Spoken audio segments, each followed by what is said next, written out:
Hi, I'm Coach Corey Wayne, and this is my video coaching newsletter. And the topic of today's newsletter is going to be the right way to get dates through text. Well, I've got an email from a guy who he says, I'm going to challenge you, Corey, and what you teach in your first book. He's talking about, obviously, 3% Man. But what's interesting is when he actually shares the email, how he met this girl, which he did a great job of just meeting her randomly in a park. But then when he tried to set a date, he kind of fumbled the football. And so I don't see where he thinks he's following what I teach in my book. But obviously, as I go through, he shares his text exchange and what she says to him. Obviously, he ended up getting just ghosted and blown off. So this is the wrong way to set a date or try to set a date in this particular case. Because you'll see once I read the text exchange, you're like, that just doesn't sound right. So I don't know where he got it from.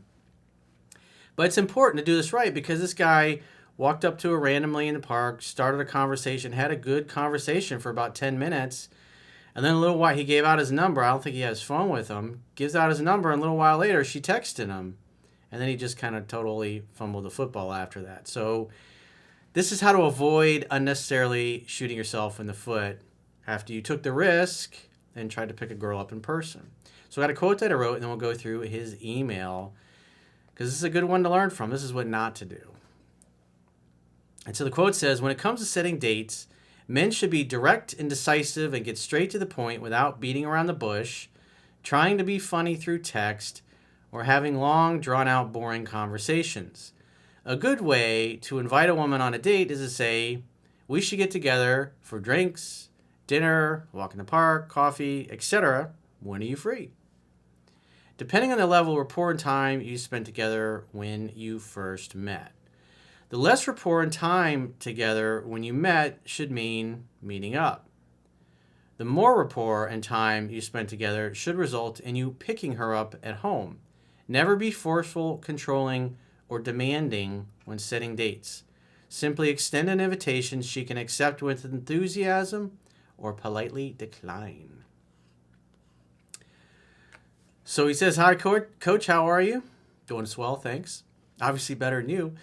I want to challenge your, I'm just breaking your balls a little bit because you kind of deserve it with this email. So I want to challenge your approach to texting. I hope you consider this for a newsletter. I met a chick at the park yesterday. She was reading a book.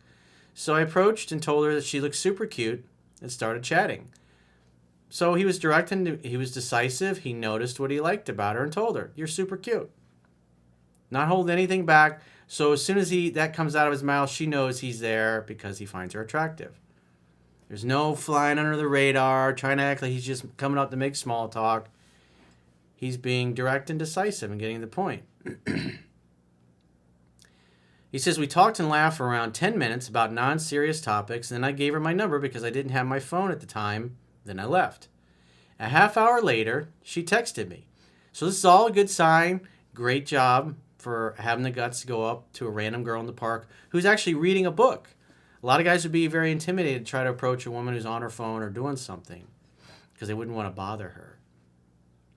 But if you're showing up, you're there to brighten her day.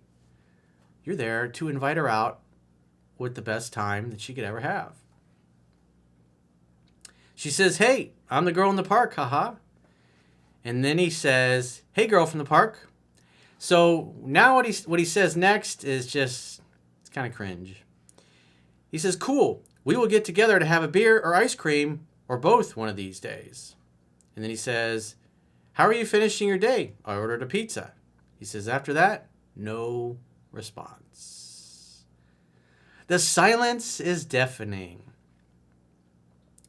So if it was me and she's saying, hey, I'm the girl from the park, I would have said, hey, girl from the park, we should definitely get together to meet up for some drinks. I'd love to see you.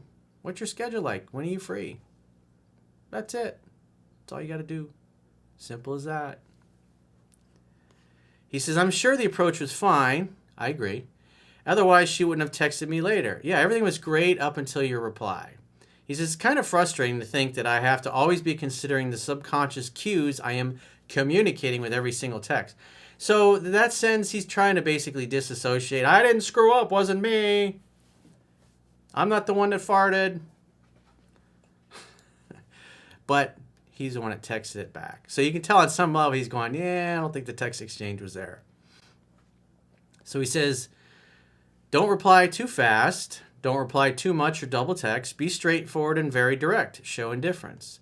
So was he being straightforward and direct by saying, we will get together to have a beer or ice cream or both one of these days? Does that sound direct and decisive? It just says, someday I may ask you out. Not direct and decisive. He even knows what to do, but he did the opposite of it. He says, I get it. She probably didn't reply anymore because when she saw my texting, she thought this dude is too nice. Nope, she just thought this guy is all over the ice. He doesn't know what he's doing. And he seems a little controlling. He didn't get to the point. But why should I constantly fake being alpha with abundance in women when at the moment I have none? Well, if you keep saying things like that, you're not going to have any. It's a bad way to go. And you're doing that. You even had written down what you should have done, but you did the opposite of it. You got to see things as they are, my man. The fact I am approaching a girl is evidence that I have space for women in my life. Yeah, that's not the problem. It was you trying to set a date in your texting exchange. Maybe I'm too nice and a gentleman and I treat people with kindness and reciprocity. You just were not direct and decisive. What if the texting that I sent, she's totally in alignment with my feelings at the moment? Shouldn't I be loyal to what I feel? Isn't it manipulative to repress what you actually want to say to try to elicit a particular response to women? Well, the reality is you wanted to go out with this girl. That's why you walked up to her. So if she reaches out, you should be thinking, wow, she actually wants to go out with me. I want to go out with her. Let's make that happen in as few steps as possible. Because the longer you try to drag the conversation on, especially if you're trying to be cutesy in the text, or go on a long, drawn-out conversation.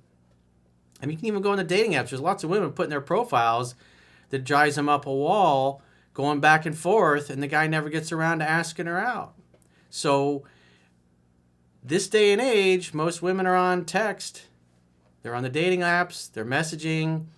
And they're sick of guys that just can't get to the fucking point and ask them out. And that's what you did. You communicated, you were just like everybody else, that you didn't really know what you're doing, you're not really direct, you're not really decisive, you're not making a definite date. I mean, even Jennifer and I discussed this in some of the podcasts because she's on some of the dating apps right now, and she's seeing the same thing. Guys just dance around in a circle, and they never get around to asking her out. And she'll even suggest to them, which I've told her it's not a good idea because what it's revealing about that guy is he doesn't know how to be a leader. He doesn't know how to be direct, decisive, and get to the point. He thinks he's got to sit and spin and talk in circles for several weeks or several days and never gets around to asking you out. So he's just wasting your time. So don't enable that BS behavior because you just invite more of it in your life. Until you get the lesson, it keeps happening to you. He says she didn't reply, so the ball's in her court. But how is this a failure on my part? Well, you failed to be direct and decisive and get to the point and go after what you really wanted, which was a date. Because quite frankly, you wanted to be bumping uglies with her. That's the reality. And you didn't do that. Instead, you avoided. You just said, we'll get together someday. And so she's thinking, oh, great, another guy that's going to send 100 messages to my phone and never ask me out. That's probably the impression you gave her.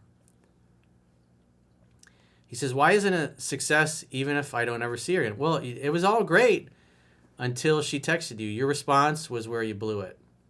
Because again, just like what Jennifer and I have discussed in several podcast issues, is guys just don't get to the fucking point.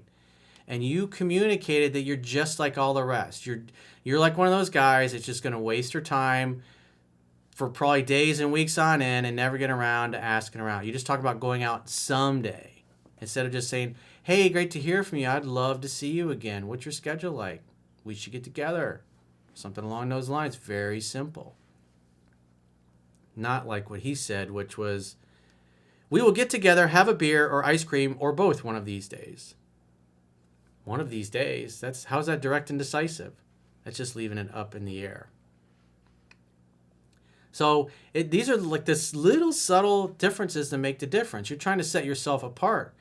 And so if women are constantly complaining that guys never get to the point and ask them out on dates, and then you basically communicate the same thing, that you're just like all of them, you shouldn't be surprised that you get ghosted. Women want a man. They want a man that knows how to be direct, decisive, get to the point, and be a fucking leader. Tell her what you want and then follow through on it. Not dance around in circles and drag it out for several days and weeks. It's not what they're looking for. So I encourage you to read 3% Man. Go to understandingrelationships.com. Read it for free. Subscribe to the email newsletter. You can read Mastering Yourself, also for free, by subscribing to the email newsletter. And my third book, Quotes, Ruminations, and Contemplations. And if you're having a problem and you got a question or a challenge you want to get my help with, go to understandingrelationships.com.